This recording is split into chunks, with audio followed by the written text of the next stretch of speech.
성령의 인도하심을 받아 화평과 평안, 안전을 가져다 줄 왕입니다. 히스기야 왕을 가리킨다고 합니다. 공의 정의의 완전한 왕은 예수 그리스도십니다. 우리 묵상의 1번을 함께 읽으시겠습니다. 32장 왕이 욕심을 부리고 권세를 부리면 백성들이 피폐해집니다. 세상이 어두워집니다. 그러나 성령님의 인도를 받는 참된 지도자는 백성들에게 공의, 정의를 행함으로 치우치지 않고 함께 평안을 누리게 됩니다. 우리는 이런 지도자들을 위해 기도해야 합니다. 참으로 의로운 지도자는 성령님의 인도를 받는 사람입니다. 지도자를 위해 기도하고 있습니까? 우리 2번도 함께 읽으시겠습니다. 아수르 왕은 이스라엘의 조공을 받고도 이스라엘을 공격합니다. 조약을 어기고 멸시하며 사람을 생각하지 않는 야비하고 잔인한 아수르 왕 사네립입니다. 이스라엘은 처음부터 하나님을 의지했어야 합니다.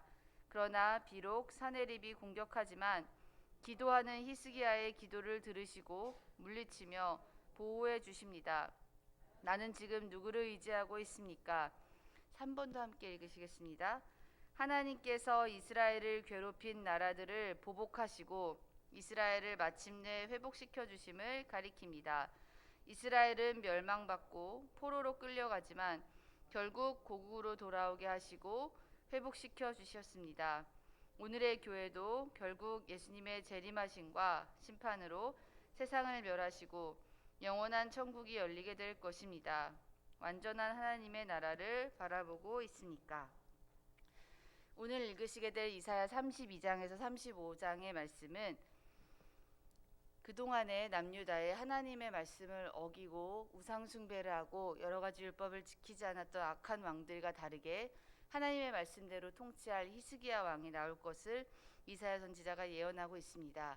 이사야 선지자는 히스기야 왕의 시대에도 활동했던 선지자이고, 그다음에 히스기야 왕이 중간에 병들었을 때 하나님께 기도하였을 때 하나님은 이사야 선지자를 통해서 치료 방법을 알려주시고, 물론 그 방법, 히스기야가 이제 병이 나았을 때 무화과 열매를 이렇게 짓이겨서 상처에 바르라고 하나님을 대신해 말을 전해주신 분이 바로 이사야 선지자입니다. 무화과로 나은 것은 물론 아니지만 하나님께서 이사야의 입술을 통해서 히스기야 왕에게 그러한 말을 전하게 하셨습니다.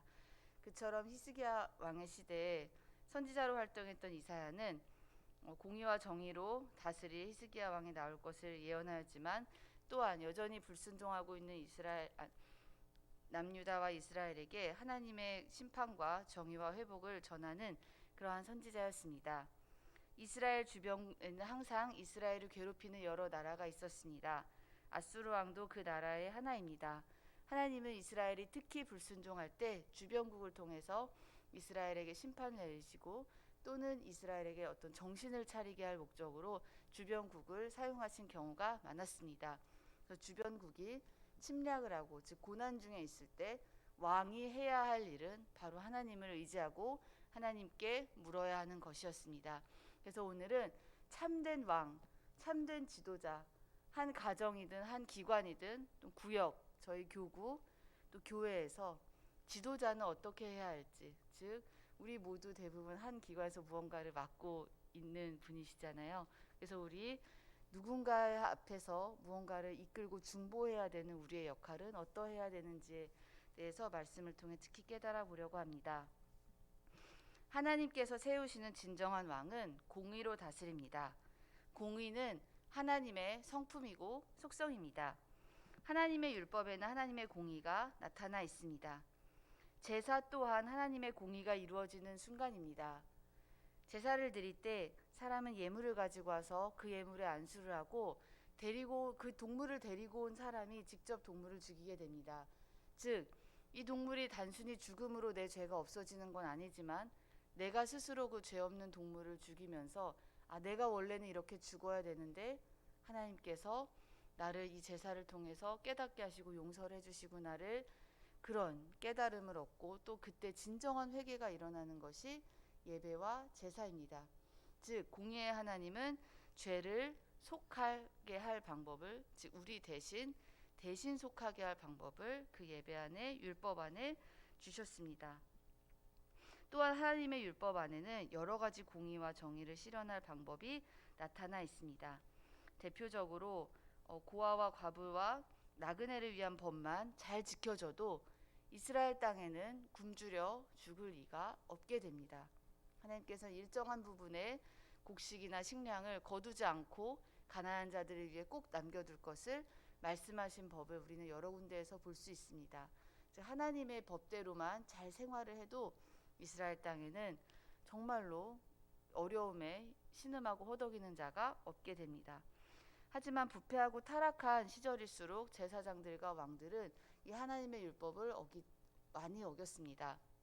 즉 하나님께서 구약 성경에서 많이 책망하시는 부분이 예배와 제사가 올바로 서지 못했고, 즉 형식적으로만 예배와 제사를 드리고 고아와 과부와 가난한 자들, 그다음에 나그네를 돌보지 않은 것을 하나님은 선지자를 통해서 많이 깨우쳐 주십니다. 그래서 우리가 하나님 앞에 돌아올 때는 예배의 진정한 회복과 그다음에 하나님께서 특히나 거두라고 하신 그 가난한 이웃을 돌보는 것이 이 두 가지가 큰 핵심으로 구약 성경에 나타나고 있습니다. 히스기야 왕은 왕이 되자 우상 숭배를 나라에서 없애버렸습니다. 즉 하나님께서 이 예언하신 공의와 정의의 왕이 가장 처음 한 일은 우상을 없애버린 일입니다. 진정한 지도자는 나라를 세우고 다스리는 때 하나님의 공의와 정의를 실천해야 합니다. 가장 먼저 우상 숭배를 없애고 율법을 지키는 일에 헌신을 다한 히스기야였습니다. 또 율법대로 지키고 판결하는 것도 시작한 히스기야 왕이었습니다. 이를 실천하여 하나님의 공의와 정의가 그때 남유다 땅에서 세워지게 되었습니다. 하나님께서는 이러한 공의와 정의를 실천하는 왕을 오늘 이사야의 입을 통해 그 사람은 광풍을 피하는 곳, 폭우를 가리는 곳 같을 것이며 마른 땅에 냇물을 내는 것이며 곤비한 땅에 큰 바위근을 같을 것이라고 2절에 구체적으로 말씀하고 있습니다. 지난주 금요일에 저녁에 엄청나게 폭우가 쏟아졌던 거 기억하시죠? 다음날 교회에 와보니 담임 목사님께서도 사무실에 이렇게 비닐을 덧대어 놓으셨더라고요. 비가 정말 순간 엄청나게 왔습니다. 저희 집도 아파트 복도에 창틀 사이로 물이 엄청 이렇게 쏟아져 들어와가지고 밤에 이제 저랑 남편이 수건으로 그 복도에 있는 물을 다 짜서 이렇게 치웠습니다. 광풍과 그 폭우에 대해서 오늘 광풍과 폭우를 묵상하는 것은 아니지만 광풍과 폭우가 있을 때 그것을 가려주는 역할을 하는 그러한 역할을 하는 것을 오늘 하나님께서 진정한 왕으로 하나의 예로 우리가 이해하기 쉽게 말씀해 주셨습니다. 예수님께서는 사역하실 때 바로 이러한 공의와 정의와 또한 피할 바위 같은 왕이셨습니다.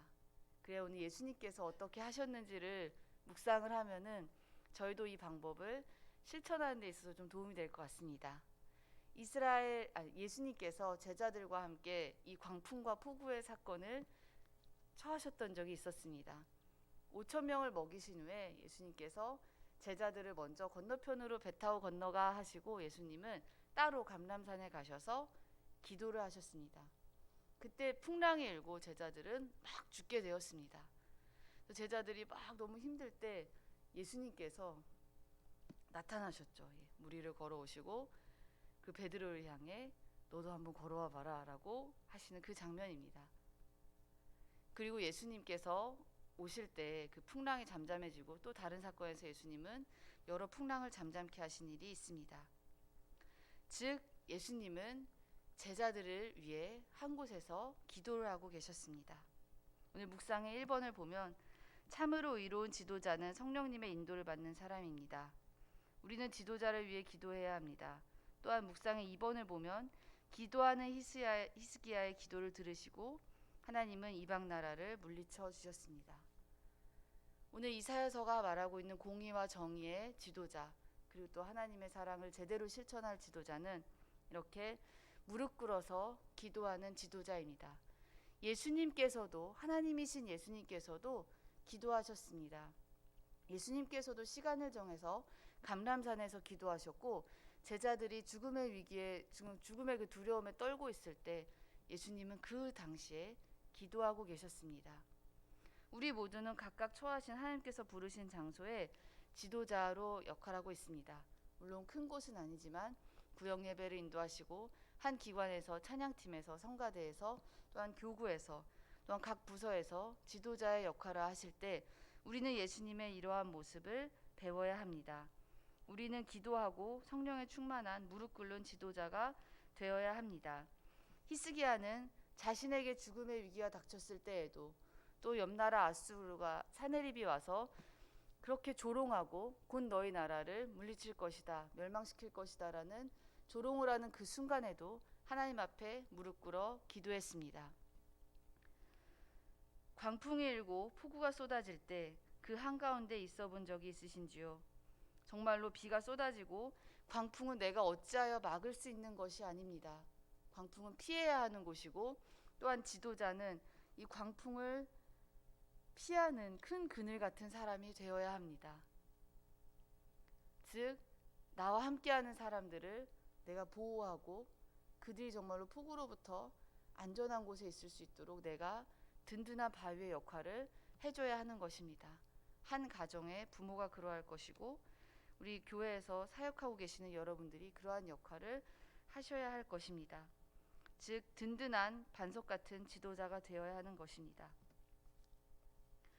위대한 왕 지도자는 이런 흔들리지 않는 바위가 되어야 합니다. 그렇다면 우리는 어떠한 방법으로 이렇게 흔들리지 않는 바위가 될 수 있을까요? 예수님께서도 바로 이 방법은 기도에 있습니다. 하나님이셨던 예수님도 사역을 하시기 전에 하나님께 기도하였습니다. 아버지여, 아버지여 하고 하늘을 향해 하나님 아버지께 기도하였던 예수님의 모습을 그리하여 우리도 따라해야 합니다. 본받아야 합니다. 예수님은 영원히 변하지 않는 하나님의 이름을 부르고 하나님의 약속을 의지하여서 사역을 하였습니다. 우리도 이러한 든든한 바위, 피할 바위, 피난처 같은 큰 바위가 되려면 영원하신 반석이신 예수님처럼 기도해야 되고 영원히 변하지 않는 말씀 위에 우리의 두 다리를 세워야 합니다. 흔히들 인생은 바다와 같고 풍랑이 끊이지 않는 것의 연속이라고 합니다. 지도자 역할을 하는 우리들이 흔들린다면 우리와 함께하는 사람들의 마음도 흔들릴 것입니다. 저도 언제 이런 광풍을 만났나 했더니 제가 호주에서 아르바이트를 할 때 그 80세 넘으신 할머니께 저녁을 차려드리는 일을 한 적이 있는데 그 할머니께 이제 저녁을 차려드리러 이제 출근길이었습니다.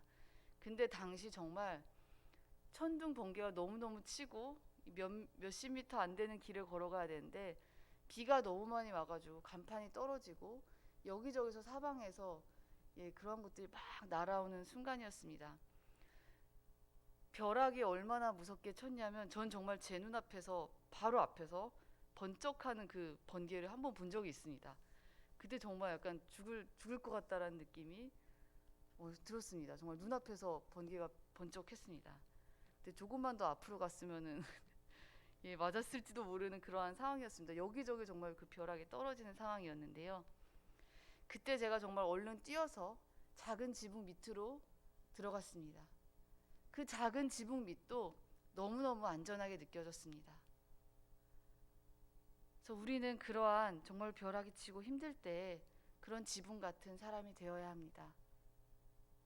한 가정에서도 기둥 같은 사람이 되어야 되고 특히 이렇게 새벽에 나와서 기도하시는 우리 성도님들은 특히나 우리 교회에 기둥 같으신 그런 지붕 같으신 분들이 되셔야 할 것이고 이미 지붕 같으신 분들이실 겁니다. 우리가 흔들리지 않을 때에 우리의 구역과 우리의 교구와 우리가 맡은 아이들과 또 우리가 맡은 여러 팀들이 흔들리지 않을 것입니다. 그러하여 오늘도 흔들리지 않기 위해 이렇게 기도에 힘쓰고 말씀 위에 바로 서는 우리의 삶이 되어야 할 것입니다. 언제까지나 흔들리지 않는 우리 성도님들이 되어 주십시오. 우리 리더자들이 지도자들이 되어 주십시오. 하나님께서 함께 하실 것이고 무릎 꿇어 왕이었던 그 최고 권력자도 하나님 앞에 무릎 꿇고 벽을 향해 기도하였습니다. 세상을 바라보는 것이 아니라 벽을 향해 오로지 하나님만을 향해 기도하는 이러한 지도자가 되기를 오늘도 소망합니다. 그래서 앞으로 든든히 서갈 우리 교회와 가정과 우리의 각 기관이 되기를 간절히 소망합니다. 함께 기도하겠습니다. 하나님 감사합니다. 오늘도 든든한 기둥으로 세워주신 우리 성도님들을 더욱더 세워주시고 붙잡아 주시옵소서. 늘 항상 무릎 꿇는 우리가 될 수 있도록 우리의 무릎을 쳐주시고 우리의 마음을 쳐 주시옵소서. 감사드리며 예수님의 이름으로 기도합니다. 아멘.